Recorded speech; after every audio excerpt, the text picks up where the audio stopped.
বিয়ের মতো এত পবিত্র একটা অনুষ্ঠানে কি করছে দেখো এরা। এইসব ছাপড়িগুলো আমাদের বাঙালি কালচারটাকে নষ্ট করে ছাড়ছে।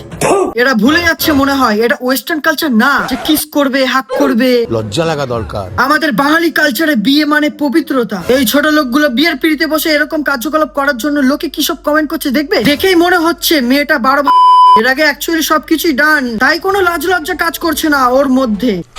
তোরা বিয়ের মণ্ডপে বসেছিস কেন? হোটেলে চলে যেতে পারতিস।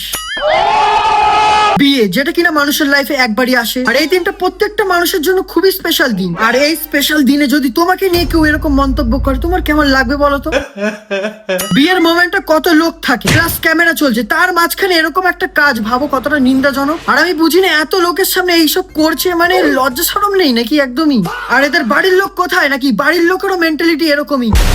তোমরা একটা জিনিস খেয়াল করবে, অন্য ধর্মে বিয়ের সময় কোন রকম কম্প্রোমাইজ করে না। ওরা ওদের যে নিয়ম, ওরা ওদের যে সংস্কৃতি পুরো ধরে রাখে। ঠিক বলেছো। আর এই বিষয়ে কথা বলাটা দরকারই ছিল। এই সমস্ত ছাত্রীদের দেখে মানুষ ইনফ্লুয়েন্স হয়। ভিডিওটা বানানোর একটাই উদ্দেশ্য, এমন কিছু করো না যাতে নিজের ধর্মের সংস্কৃতি নষ্ট হয় আর নিজেকেও সবার সামনে ছোট না হতে হয়।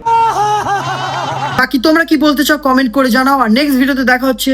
ততক্ষণের জন্য তোমরা ভালো থাকো, সুস্থ থাকো, আমার ভিডিও দেখতে থাকো।